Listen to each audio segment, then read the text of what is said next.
The Anderson family reunion was already in full swing by the time I arrived, fashionably late, as usual. Not that anyone would notice. I had never been the main attraction at these gatherings. That honor belonged to my cousins, the successful ones. I smoothed down my simple black dress as I stepped into Aunt Patricia's sprawling Hampton estate. From the back patio drifted the sounds of laughter and clinking glasses, 3 generations of Andersons celebrating their collective achievements. "Diana, you finally made it." My mother's voice floated across the marble foyer, tight with familiar disappointment. "Everyone's already here." I gave her a quick hug, catching the faint whiff of her expensive perfume. "Sorry, had some work to finish up," I said. She sighed. "Still at that consulting job?" Before I could answer, my cousin Victoria swooped in, champagne glass in hand. At 35, she was the golden child of the family, the CEO of Anderson Technologies, the company my uncle had built from the ground up. "Diana, darling." Her air kiss barely grazed my cheek. "We were just discussing the company's latest acquisition, 30 million in pure profit last quarter." She paused, examining me with practiced concern. What exactly do you do these days?" I bit back a smile, thinking of the meeting I'd just left. "Still consulting. Small businesses mostly." "Oh, that's nice." Victoria's smile didn't reach her eyes. "You know, we're always hiring at Anderson Tech entry-level positions, of course, but it would be a foot in the door. Better than wasting your potential on whatever it is you're doing." If she only knew. While they thought I was scraping by as a small-time consultant, I had built Phoenix Capital into one of the most powerful private equity firms in the country. We operated entirely through subsidiaries and shell companies, my identity carefully hidden from public view. "I'm happy where I am," I said simply. Victoria exchanged a knowing look with my mother. "Well, if you ever want to join the real business world, let me know." I followed them out to the patio where the family dynasty was on full display. Uncle Robert, Victoria's father, held court near the grill, regaling everyone with stories of his latest business triumphs. My cousin Marcus, fresh from making partner at his law firm, was bragging about his new Porsche. Aunt Patricia was showing off photos of her daughter Olivia's new fashion line. "Diana." Uncle Robert boomed when he saw me. "Come here. Let me look at you. Still haven't found your path, have you?" I accepted a glass of champagne from a passing waiter. "I'm doing fine, Uncle Robert." "Fine isn't the Anderson way," he declared. "Look at Victoria, youngest female CEO in the tech sector. And Marcus just closed a $100 million deal. That's the kind of success this family is known for." I thought about the documents sitting on my desk back at Phoenix Capital, the ones that would redefine what success meant in the Anderson family. "Speaking of success," Victoria chimed in, "have you heard about our expansion plans? We're acquiring 3 smaller tech firms next quarter. The press is calling us the next big tech giant." What she didn't know was that 2 of those acquisitions had already fallen through thanks to carefully placed competing offers from my shell companies. The third was about to be announced as a merger with a completely different firm. "How exciting," I murmured. "It is," she gushed. "Daddy says we'll hit $1 billion in revenue by next year. The Anderson name is going to be bigger than ever." I took another sip of champagne, remembering the market analysis waiting on my desk. Anderson Technologies was overextended. Their growth projections were based on acquisitions that would never materialize. Their stock was artificially inflated, held up by hype and family reputation rather than solid fundamentals. And in less than 24 hours, everything would change. "Diana." My mother touched my arm. "Your cousin Olivia was just featured in Forbes 30 Under 30. Isn't that wonderful?" "Very impressive," I agreed, though I knew the feature had been bought and paid for by Aunt Patricia's PR team. "You could have been on that list," my mother said softly. "You had such potential at Goldman Sachs. Everyone thought you'd be the next big thing in finance." I had left Goldman 5 years ago, tired of the politics and facades. Instead of climbing someone else's corporate ladder, I built my own empire in secret.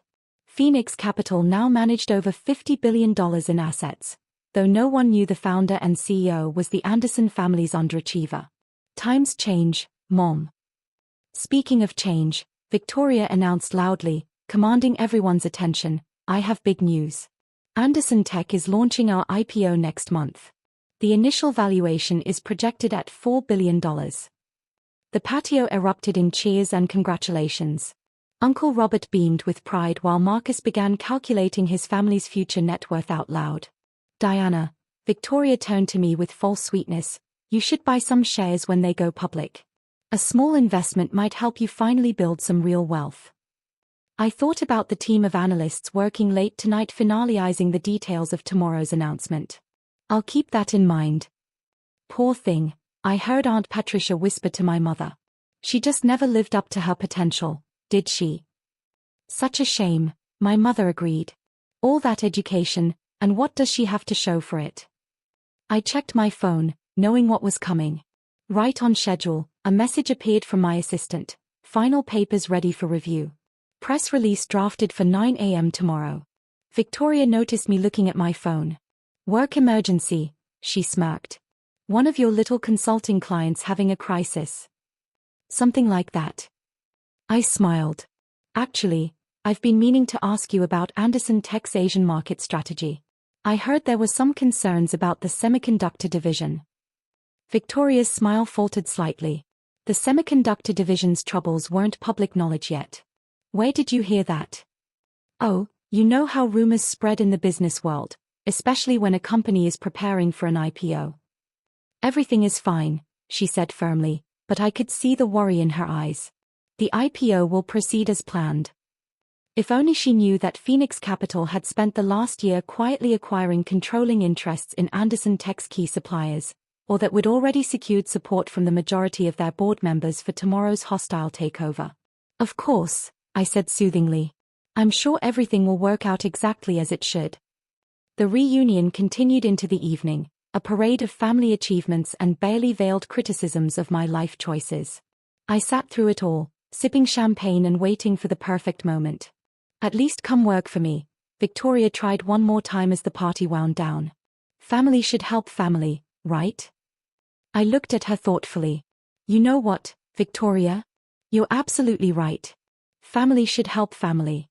And tomorrow, I'm going to help you understand something very important about the business world. She laughed, completely missing my tone. What could you possibly teach me about business? You'd be surprised, I murmured, checking my phone one last time. Everything was in place.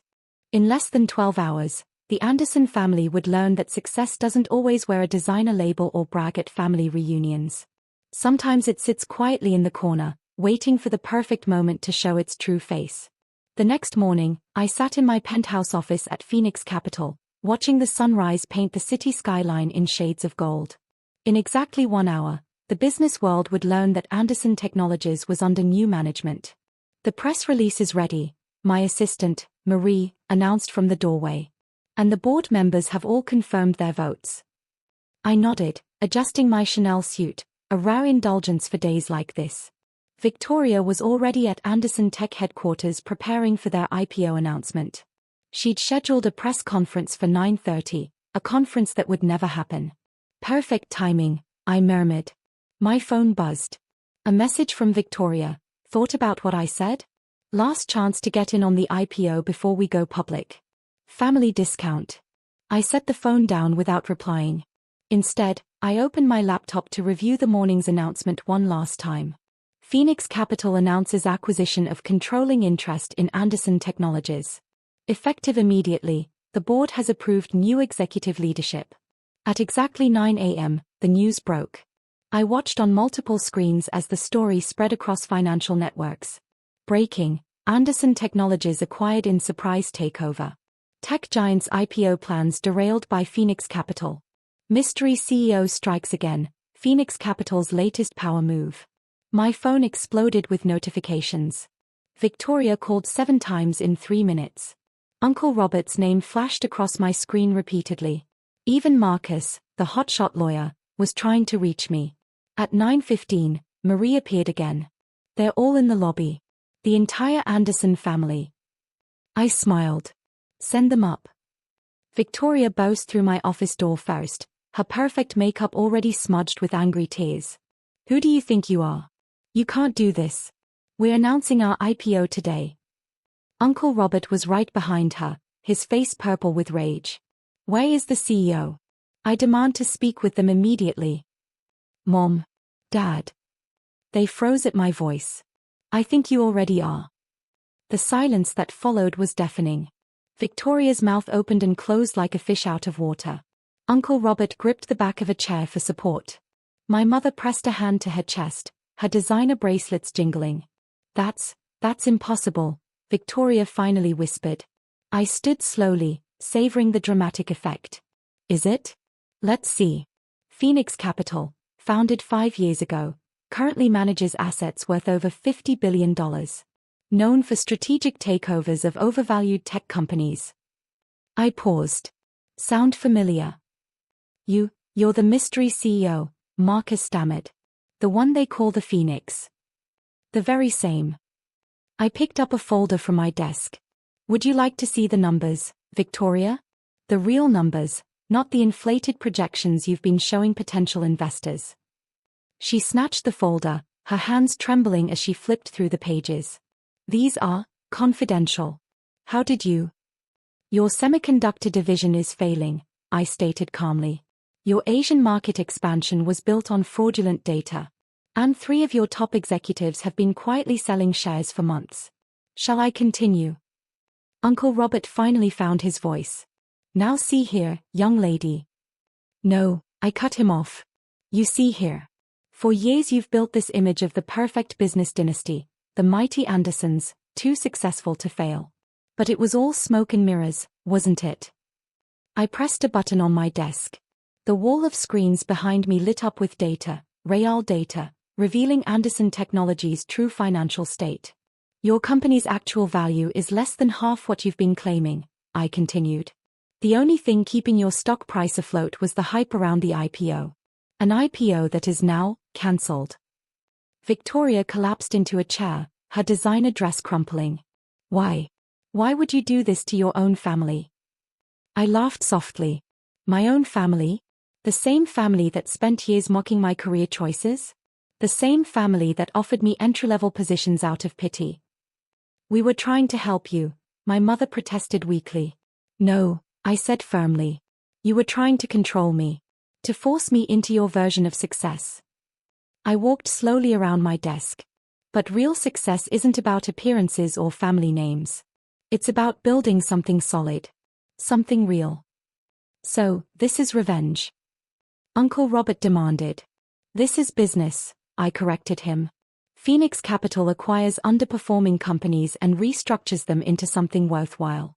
The fact that this one happens to belong to my family is, let's call it serendipity. Marcus straightened his tie. The board would never approve this. I'll have my firm. The board already approved it, I interrupted smoothly. Unanimously. Check your phone.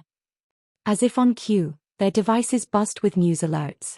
The stock was already plummeting as the market reacted to the announcement. Victoria looked up from her phone, tears streaking her mascara. You've destroyed us.